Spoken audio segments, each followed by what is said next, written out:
আজকে রান্না করতে এসে কানাওয়ালাই ধরলো না ভূতে ধরলো আল্লাহই জানে। আসসালামু আলাইকুম, কেমন আছেন সবাই? আশা করি ভালো আছেন। আমিও আল্লাহর রহমতে ভালো আছি। ভুতুরে রান্না করতে আসছি আজকে। যাই হোক, শুক্রবার আজকে গরুর মাংস রান্না করব। তাই কি কি দিয়ে রান্না করি অবশ্যই দেখে বুঝতে পারবেন, কেননা আমি তো গরুর মাংস অত আহামরি সব কিছু একদমই করে দিয়ে রান্না করি না, যেমনে সেমনে রান্না করলেই মজা লাগে।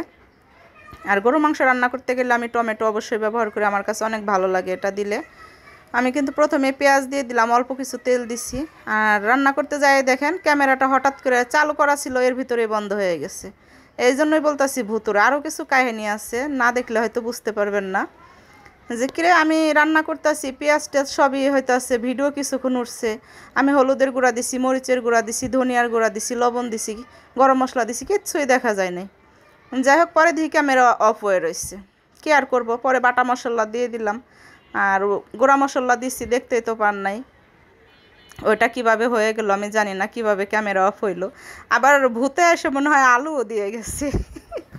এমন ঘটনা আমার জীবনেও ঘটেনি। যাই হোক, আমি কিন্তু মাংসগুলো দিয়ে দিলাম।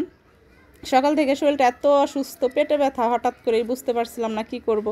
পরে ওই যে প্যারাসিটামল নাপা আছে, ওইটা খাওয়ার পরে দিয়ে আলহামদুলিল্লাহ ঠিক হয়ে গেল।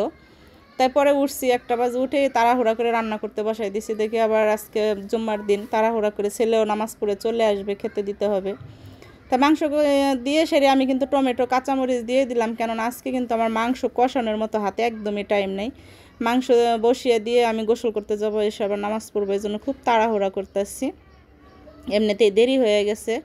ছেলের বাবা আবার এসে বলবে যে তোমার 2 চুলা রান্না করতে কি এত সময় লাগে? আসলে আমি তো উঠছি দেরি করে, যেহেতু ব্যথায় উঠতে পারিনি। আর হয়তো জানে না, হয়তো ঘুমানো ছিল আগে। তারপরে কষানোর এরকম যে একদম পানিটা যে আমি শুকায় ফেলাবো, কষাবো, এরকম আমার হাতে একদমই টাইম নেই। যাই হোক, ভাবছি যে একটু কষায় টষায় কোনো রকম একটু পানি টানি দিয়ে তারপরে আমি গোসলে চলে যাব, যাতে তরকারিটা না পুড়ে যায়, একটু মিডিয়াম লোতে রেখে যাব। এই চিন্তা ভাবনা করে যেই কথা সেই কাজ, এরকমই করছি। অনেকক্ষণ একটু লাড়াচাড়া দিয়ে, আর পানিটা উঠছে একটাই কারণে, আমি একটু বেশি করে মশলা দিয়ে পানি দিয়ে তারপরে ঘরে গেছিলাম মশলা যখন কষাইছিলাম তখন। তো ওই পানিটাও বেশিক্ষণ শুকাইনি, আবার টমেটো দিছি, সেইখান থেকেও পানি উঠছে। এই পানি যদি কষায় আমি করতে যাই তাহলে আমার নামাজটা অনেক দেরি হয়ে যাবে। এমনি আমি 1টা বাজে রান্না করতে আসছি, এসে সেরে সব কিছু গুছাই টুছাই নিছি, ঝাল পেঁয়াজ কাটছি, মশলা টশলা বাড়ছে, এমনিতেই দেরি হয়ে গেছে, 2টা বেজে গেছে। কি করব, না কুলপে তারপরে এই যে কষানো হয়ে গেছে, আমি আর কষাবো না। এর ভিতরে বেশি করে পানি দিয়ে আমি গোসলে চলে গেছি। আইসে সেরা চুলাটা একটু লো হিটে দিয়ে আমি নামাজে চলে গেছি। আমি যাই সেটা মনে হয় 4 রাকাত নামাজ পড়ে আসছি, সুন্নত নামাজ পড়ে আসে সেরে আমি বলতাছি যে চুলাটা একটু কমিয়ে দিয়ে আসি। এই যে ঝোলের পানিটা দিছে এটা আমি একটু বাড়িয়ে দিয়েছি। আইসে লাড়া দিছে, ও মা, তরকারির ভিতরে আলু আসলো কোথা থেকে? আলু কে দিল? এখন আমি তো অবাক যে তরকারির ভিতরে আলু কে দিল। ছেলেকে জিজ্ঞেস করছি, ছেলে বলতেছে আমি আলু দিতে গেছি। তাইলে তোর আব্বুর কাছে এটা, আর কে করবে?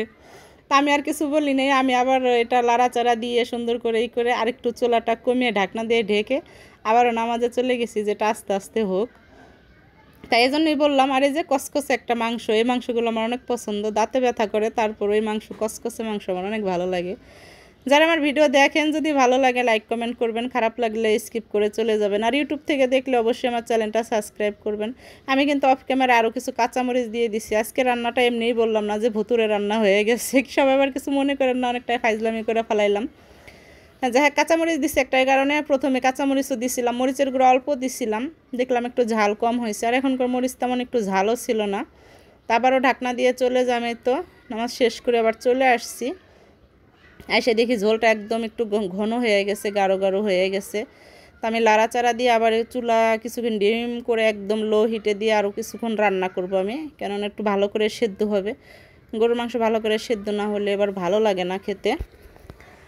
তাই জন্য ঢাকনা দিয়ে ঢেকে ঢেকে একটু পরপর আসতেছি আর লাড়া দিতেছি। আর সবাইটা কি ভাববেন না, আলু মনে হয় ওর বাবাই দিছে, আমি এখনও জিজ্ঞেস করিনি। হ্যাঁ, নিজেই খাবার খেয়ে গেছে, আমার লাগেও খাবার বাড়ছিল, আমি খাইনি, পরে খাইছিলাম। আমার কেন একটু ভিডিও নেওয়া বাকি ছিল, ওই জন্য খেতে বসতে পারছিলাম না, তার জিজ্ঞেস করাও হয়নি। তাই ছেলেকে যেহেতু জিজ্ঞেস করছি, ছেলে যেহেতু না বলছে, তাহলে ওর আব্বুই করছে, কেননা তার ডায়াবেটিস, তো আলু অনেক পছন্দ, আলু ছাড়া তার চলেই না।